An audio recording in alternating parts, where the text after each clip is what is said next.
உங்களுக்கு புற்றுநோய் வருமா வராதாங்கிறத தீர்மானிக்கிறது உங்க பரம்பரை மரபணுக்கள் இல்லைன்னு சொல்ல நீங்க நம்புவீங்களா? ஆமா. ஏன்னா பாத்தீங்கன்னா வெறும் ஒரு 5-10% கேன்சர் மட்டும்தான் மரபணு மூலமா நேரடியாவே வருது. கரெக்ட். மீதி எல்லாமே நம்ம கையிலயும், அதாவது நம்மள சுத்தி இருக்கிற சூழல்லையும் தான் இருக்கு. இந்த ஆழமான அலசலுக்கு உங்கள வரவேற்கிறோம். இன்னைக்கு நாம பார்க்க போற விஷயம் ரொம்பவே முக்கியமானது. கண்டிப்பா.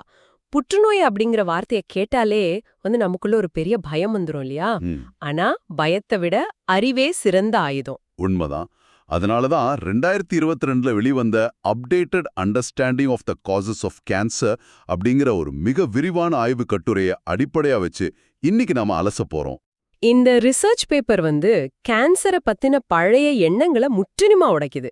அதாவது கேன்சர் அப்படிங்கிறது ஏதோ ஒரு துரதிர்ஷ்டமான மரபணு கோளாறு மட்டும் கிடையாது. அது நம்ம உடம்போட வளர்ச்சிதை மாற்றம், நம்ம சுற்றுப்புற சூழல், அப்புறம் நம்ம அன்றாட வாழ்க்கை முறை, இது எல்லாமே பின்னி பிணைந்த ஒரு பெரிய வலை. சூப்பர். இந்த அலசலோட முடிவுல உங்க உடம்பு எப்படி செயல்படுது, ஒரு நோயை வருமுன் எப்படி தடுக்கலாம் அப்படிங்கறத பத்தி உங்களுக்கு ஒரு பெரிய ஆஹா அப்படிங்கிற ஒரு மொமெண்ட் கிடைக்க போகுது. ஆமாங்க. சரி, நாம நேரா விஷயத்துக்கு வருவோம். கேன்சரை எப்படி குணப்படுத்துறதுன்னு பேசுறதுக்கு முன்னாடி அது எதனால வருதுன்னு நாம கண்டிப்பா தெரிஞ்சுக்கணும். இப்போ நீங்க ஆரம்பத்துல சொன்னீங்க பரம்பரை மரபணுக்கள் ஒரு 5 முதல் 10% தான் காரணம்னு. சில சமயம் அது ஒரு 20% வரைக்கும் போகலான்னு ஆய்வுகள் சொல்லுது. அப்போ மீதி இருக்கிற அந்த 80-90% கேன்சருக்கு நிஜமாவே என்னதான் காரணம்? அந்த மீதி இருக்கிற பெரும்பான்மையான கேன்சருக்கு காரணம் எபிஜெனெட்டிக்ஸ். அதாவது எபிஜெனெட்டிக்ஸ் அப்படின்னா என்னன்னா, உங்க அப்பா அம்மா கிட்ட இருந்து உங்களுக்கு நல்ல ஆரோக்கியமான மரபணுக்கள் தான் வந்திருக்கும். ஓகே. ஆனா நீங்க வாழ்நாள் முழுக்க எந்த மாதிரியான சூழல்ல இருக்கீங்க, என்ன சாப்பிடுறீங்க, எவ்வளவு ரசாயனங்களை எதிர்கொள்றீங்க அப்படிங்கறத பொறுத்து அந்த மரபணுக்களோட செயல்பாடும் மாறி போயிடும். கொஞ்சம் இருங்க. அதாவது மரபணுக்கள் அப்படியே தான் இருக்கும், ஆனா அதோட செயல்பாடு மட்டும் மாறும்னு சொல்றீங்களா? அது எப்படி சாத்தியம்? இதை இப்படி புரிஞ்சுக்கலாம். நம்ம உடம்புல இருக்கிற டிஎன்ஏ அப்படிங்கிறது ஒரு பெரிய சமையல் புத்தகம் மாதிரி. அதுல எல்லா ரெசிபியும் சரியா தான் இருக்கு. ஓகே, சமையல் புத்தகம். ஆனா அந்த எபிஜெனெட்டிக்ஸ் அப்படிங்கிறது அந்த புத்தகத்துல இருக்கிற சில முக்கியமான பக்கங்களை கிழிச்சுடுறது, இல்லனா ஒரு தப்பான ரெசிபியை ஹைலைட் பண்ணி காட்டுறது மாதிரி. புத்தகம் என்னவோ அதேதான், ஆனா சமைக்கிற சாப்பாடு வேற மாதிரி ஆயிடும். ஆஹா, அருமையான உதாரணம். அதாவது ரசாயனங்கள், கதிர்வீச்சு, இது எல்லாமே நம்ம டிஎன்ஏவுக்கு மேல உட்கார்ந்துகிட்டு எந்த ஜீன் வேலை செய்யணும், எது செய்யக்கூடாதுன்னு மாத்தி அமைச்சிடுது இல்லையா? மிக சரியான புரிதல். இப்போ கதிர்வீச்சு பத்தி சொல்லும்போது எனக்கு இந்த ஆய்வுல படிச்ச ஒரு ஆச்சரியமான விஷயம் ஞாபகம் வருது. விமானிகள், அப்புறம் அந்த விமான பணிப்பெண்கள் இருக்காங்கல்ல, ஆமா, அவங்க எல்லாருமே தரையில இருக்கிற நம்மளை விட 40-70 மடங்கு அதிகமா கதிர்வீச்சை எதிர்கொள்றாங்களாம். நிஜமாதான். ஏன்னா பூமியிலிருந்து மேல போக போக அந்த காஸ்மிக் கதிர்வீச்சோட தாக்கம் ரொம்ப அதிகமா இருக்கும். அதனால சர்வதேச அமைப்புகள் அவங்கள தொழில்முறை கதிர்வீச்சு பணியாளர்கள் அப்படின்னே வகைப்படுத்தியிருக்காங்க. நாமெல்லாம் ஜாலியா ஃப்ளைட்ல போறோம், ஆனா அது அவங்களுக்கு எவ்வளோ பெரிய ரிஸ்க் பாருங்க.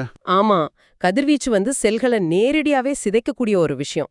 ஆனா இப்போ இதுல ஒரு பெரிய முரண்பாடும் இருக்கு தெரியுமா? முரண்பாடா? என்ன அது? அதாவது கேன்சரை குணப்படுத்த நாம பயன்படுத்துற கீமோதெரப்பி அப்புறம் கதிர்வீச்சு சிகிச்சை, இது ரெண்டுமே அடிப்படையில ஜீனோடாக்சிக் தன்மை கொண்டவை. ஒரு நிமிஷம் இருங்க. செல்களை அழிக்கும் தன்மை கொண்டவையா? என்ன சொல்றீங்க? ஆமா, அதான் ஜீனோடாக்சிக். புற்றுநோயை குணப்படுத்த நம்ம கொடுக்கிற ட்ரீட்மெண்ட்டே நம்ம செல்களை அழிக்குமா? அப்போ அது இன்னொரு கேன்சரை உருவாக்குறதுக்கு வாய்ப்பு இருக்கே. இது எப்படி நியாயமாகும்? நீங்க கேக்குறது ரொம்ப லாஜிக்கலான கேள்விதான். இப்போ கீமோதெரப்பியும் ரேடியேஷனும் கேன்சர் செல்களை வேகமா அழிக்கணும் அப்படிங்கிற நோக்கத்துல தான் கொடுக்கப்படுது. ஆனா அது சில சமயங்கள்ல நம்ம உடம்புல இருக்கிற நல்ல செல்களோட டிஎன்ஏவையும் சேர்த்து கொஞ்சம் டேமேஜ் பண்ணிடுது. Oh my God. இதனால சிகிச்சை முடிஞ்ச பல வருஷங்கள் கழிச்சு அவங்களுக்கு இரண்டாவது புற்றுநோய் வர்றதுக்கு ஒரு சிறிய வாய்ப்பு இருக்கு.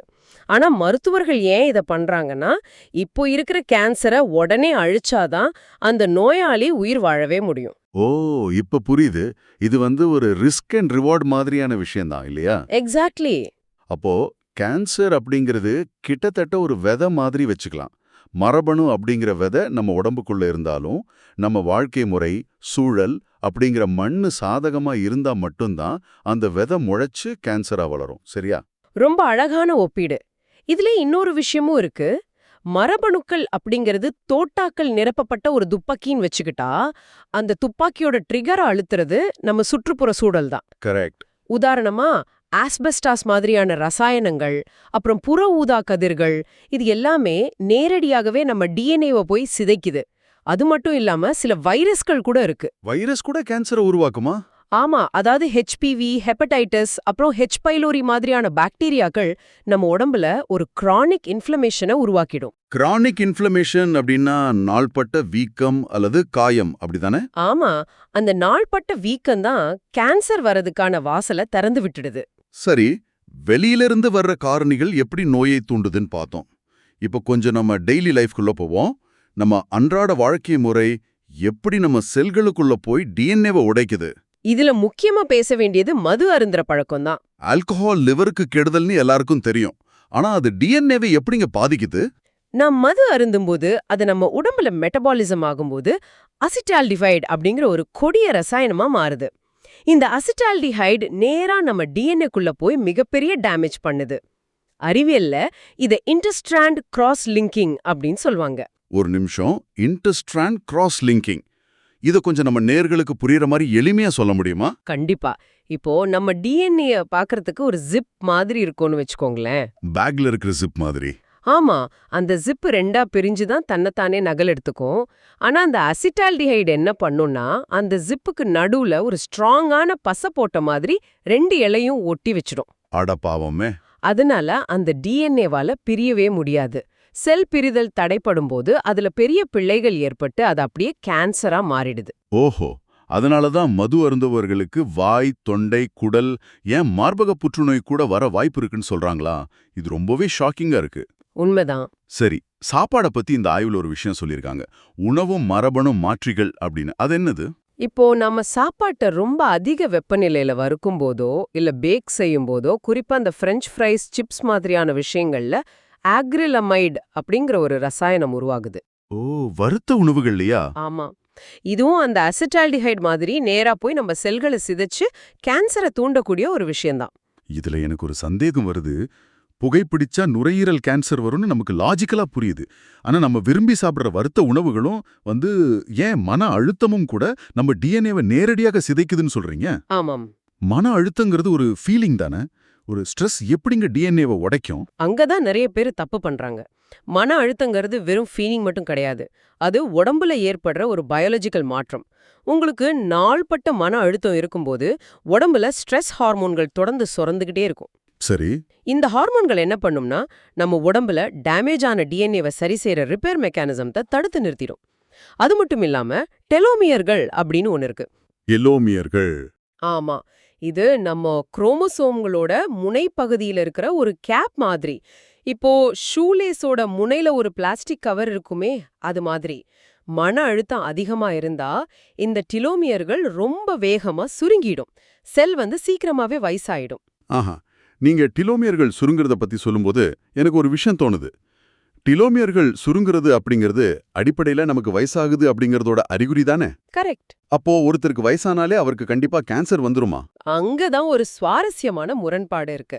அதாவது வயசாகிறதுக்கும் கேன்சருக்கும் நேரடி தொடர்பு கிடையாது. ஆனா வயசாக நம்ம உடம்போட திசுக்களை சரி செய்யும் திறன் குறையறதுனால உடம்புல அந்த கிரானிக் இன்ஃப்ளமேஷன் அதிகமாகுது. அந்த வீக்கம் தான் கேன்சருக்கு வழிவகுக்குது. இதுல நான் படிச்ச ஒரு ஆச்சரியமான தகவல் என்னன்னா, வயசானவங்களுக்கு மெட்டபாலிசம் ரொம்ப மெதுவா நடக்கும். அதனால அவங்களுக்கு கேன்சர் கட்டிகளோட வளர்ச்சியும் ரொம்ப மெதுவா தான் இருக்குமாம். ஆமா, இது பூச்சிகள்ல நடந்த ஆய்வுகள்ல கூட நிரூபிக்கப்பட்டிருக்கு. அப்போ வயசாகிறதே ஒரு வகையில கேன்சர் வேகமா பரவுறத தடுக்கிற ஒரு ஸ்பீட் பிரேக்கர் மாதிரி செயல்படுதா? மிகச்சரியான வார்த்தை. அது ஸ்பீட் பிரேக்கர் மாதிரி தான். ஆனா வயசானவங்க கேன்சர்னால அதிகமா இறந்து போறதுக்கு காரணம் என்னன்னா அவங்களுக்கு நோய் ரொம்ப தாமதமா கண்டுபிடிக்கப்படுது. அப்புறம் அந்த கடுமையான சிகிச்சைகளை தாங்குற சக்தி அவங்க உடம்புல குறைவா இருக்கு. ஓ, அந்த வகையில ரிஸ்க் அதிகம். இதுல இன்னொரு முக்கியமான விஷயமும் இருக்கு. செல்கள் வயசாகும் போது அதை நாங்க ஜாம்பி செல்கள் அப்படின்னு சொல்லுவோம். ஒரு நிமிஷம், ஜாம்பி செல்களா? அப்படின்னா செத்து போன செல்களா? இல்ல, அதுங்க சாகாது. ஆனா எந்த வேலையும் செய்யாது. அப்படியே உடம்புல சுத்திட்டு இருக்கும். அந்த வயசான செல்கள் தங்களை சரி செய்ய சொல்லி கூப்பாடு போடுறதுக்காக சில ரசாயனங்களை வெளியேற்றும். அதாவது ROS ATP அப்படின்னு சொல்லுவாங்க. ஓகே. செல்க்கு ஒண்ணும் பண்ணாது.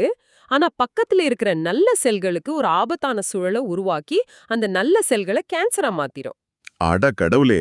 அப்போ அந்த ஜாம்பி செல்கள் உதவி கேக்குறேன்னு சொல்லி பக்கத்துல இருக்கிற நல்லவங்களே மாட்டி விட்டுடுது. ஆமா, இதுதான் வயசாவதுக்கும் கேன்சருக்கும் உள்ள ஒரு சிக்கலான தொடர்பு. சரி, இது எல்லாமே ஒரு பெரிய சங்கிலி தொடர் மாதிரி இருக்கு. இப்போ இன்னொரு முக்கியமான கேள்விக்கு வருவோம். கேன்சர் அப்படிங்கிறது ஒவ்வொரு மனுஷனுக்கும் அவங்க வயது, வாழ்க்கை முறை, மரபணு அப்படின்னு இவ்ளோ தனித்துவமா மாறுதுன்னா, நம்ம மருத்துவமனைகள்ல எல்லாருக்கும் ஒரே மாதிரியான கீமோதெரப்பியையோ ட்ரீட்மெண்ட்டையும் கொடுக்கறாங்களே, அது எப்படி வேலை செய்யும்? சிம்பிளா சொல்லணும்னா அது முழுமையா வேலை செய்யாது. அதனால தான் இப்போ நவீன மருத்துவத்துல தனிநபர் மருத்துவம், அதாவது பர்சனலைஸ்ட் மெடிசின் அப்படிங்கிற கான்செப்ட் உள்ள வந்திருக்கு. ஓகே. ஒவ்வொரு நோயாளியோட மெட்டபாலிசம், மரபணு அமைப்பு, கட்டியோட நிலை எல்லாமே ஆராய்ந்து தான் சிகிச்சை தரணும். ஒரு உதாரணம் சொல்றேன் கேளுங்க. உடல் பருமனை எடுத்துக்கலாம். ஒருத்தர் ரொம்ப குண்டா இருந்தா கொழுப்பு செல்கள் உடம்புல இடம் பெயர்வதாலும் அங்க ஏற்படுற ஆக்சிஜன் குறைபாட்டாலும் அவருக்கு கேன்சர் வர வாய்ப்பு அதிகம். ஆனா ட்ரீட்மெண்ட்னு வரும்போது இதுலயே ஒரு விசித்திரமான முரண்பாடு இருக்கே. இந்த ஒபேசிட்டி பாரடாக்ஸ் அப்படின்னு சொல்லுவாங்களே. ஆமாம், சரியா சொன்னீங்க.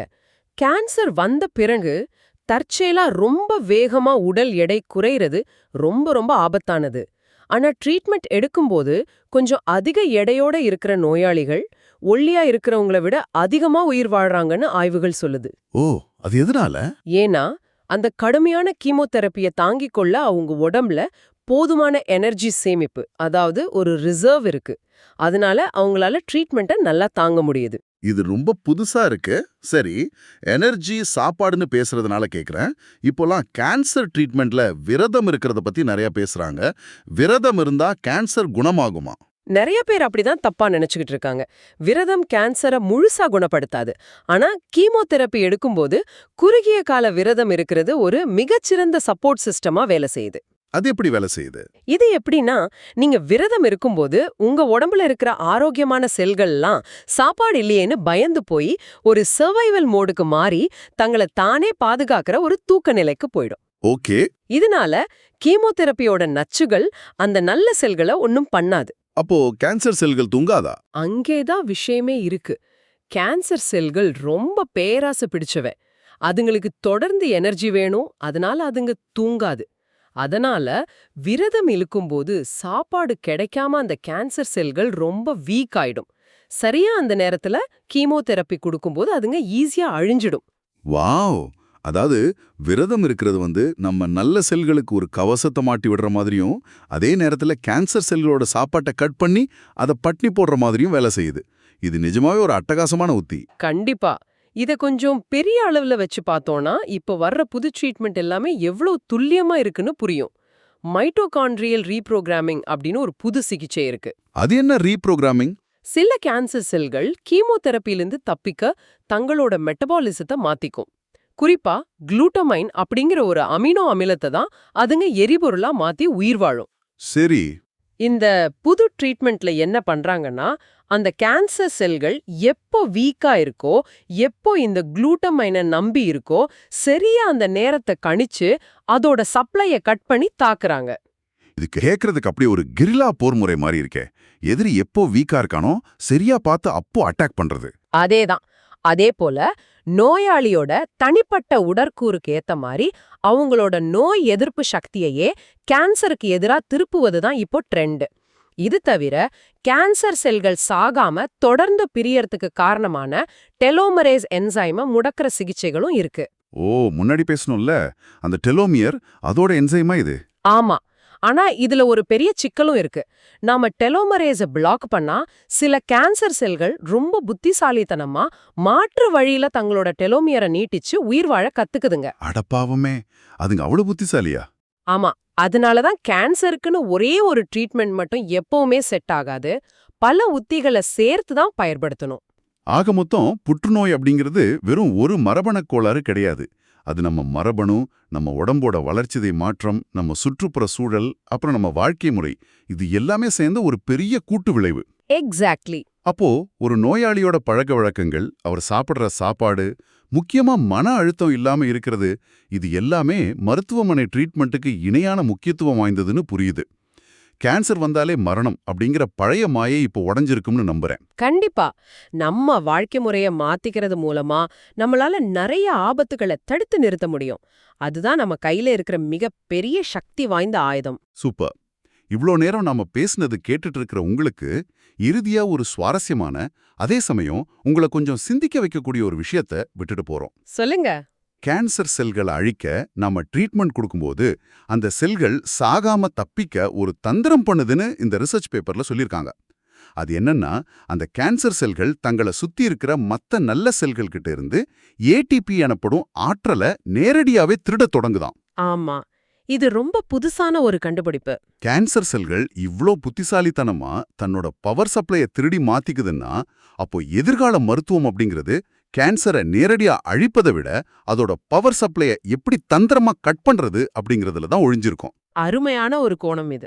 யோசிச்சு பாருங்க, வீட்ல ஒரு தப்பான மிஷின் ஓடிட்டு இருக்குன்னா அந்த மிஷினை கஷ்டப்பட்டு உடைக்கிறத விட அதோட பிளக புடுங்கி விடுறது தானே புத்திசாலித்தனம். ரொம்ப கரெக்ட். அது எப்படி சாத்தியமாகும்னு நீங்களே கொஞ்சம் சிந்தனை செஞ்சு பாருங்க. இந்த ஆழமான அலசல்ல எங்களோடு இணைந்ததற்கு ரொம்ப நன்றி. உங்களை சிந்திக்க வைக்கும் இன்னொரு ஆழமான தகவலோடு அடுத்த அலசலில் சந்திப்போம்.